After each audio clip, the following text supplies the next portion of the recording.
টানা বৃষ্টির কারণে বাংলাদেশের বিভিন্ন অঞ্চলে ভয়াবহ বন্যার সৃষ্টি হয়েছে। দেশের কয়েকটি জেলার মানুষ বর্তমানে মারাত্মক দুর্যোগের সম্মুখীন।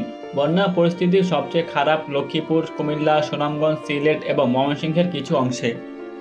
এদিকে আবহাওয়া অধিদপ্তরের দেওয়া তথ্য মতে চলমান বর্ষার প্রভাবে ময়মনসিংহ সহ ঢাকা, বরিশাল, চট্টগ্রাম এবং সিলেট বিভাগের অধিকাংশ স্থানে অস্থায়ী দমকা হাওয়া সহ হালকা থেকে মাঝারি ধরনের বৃষ্টিপাত হচ্ছে। বিশেষ করে কুমিল্লায় গত 24 ঘন্টায় সর্বোচ্চ 188 মিলিমিটার বৃষ্টিপাত রেকর্ড করা হয়েছে। ভারী বৃষ্টির কারণে নদী, খালের পানি বেড়ে যাওয়া নিম্নাঞ্চলগুলোতে বন্যার পরিস্থিতির সৃষ্টি হয়েছে। অপরদিকে লক্ষ্মীপুর জেলার অবস্থা বিশেষভাবে উদ্বেগজনক। জেলার 5টি উপজেলায় বন্যার পানি বাড়তে থাকায় অনেক বাড়িঘর পানির নিচে তলিয়ে গেছে। কমলনগর, রামগতি, রায়পুর, রামগঞ্জ এবং জেলার সদর এলাকায় হাজারো মানুষ গৃহহীন হয়ে পড়েছে।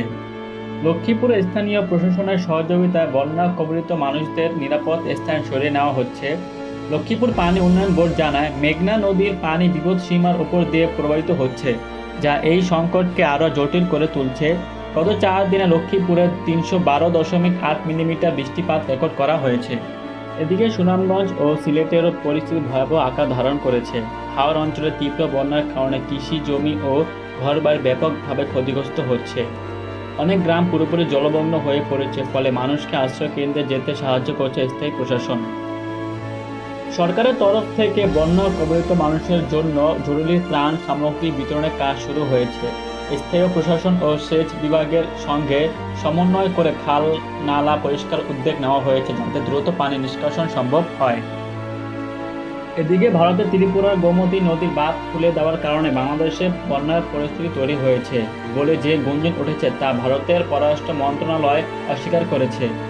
ভারতের পক্ষ থেকে বলা হয়েছে যে বাংলাদেশে প্রচুর বৃষ্টিপাতের কারণে এই পরিস্থিতি সৃষ্টি হয়েছে, বাঁধ খুলে দেওয়ার কারণে নয়।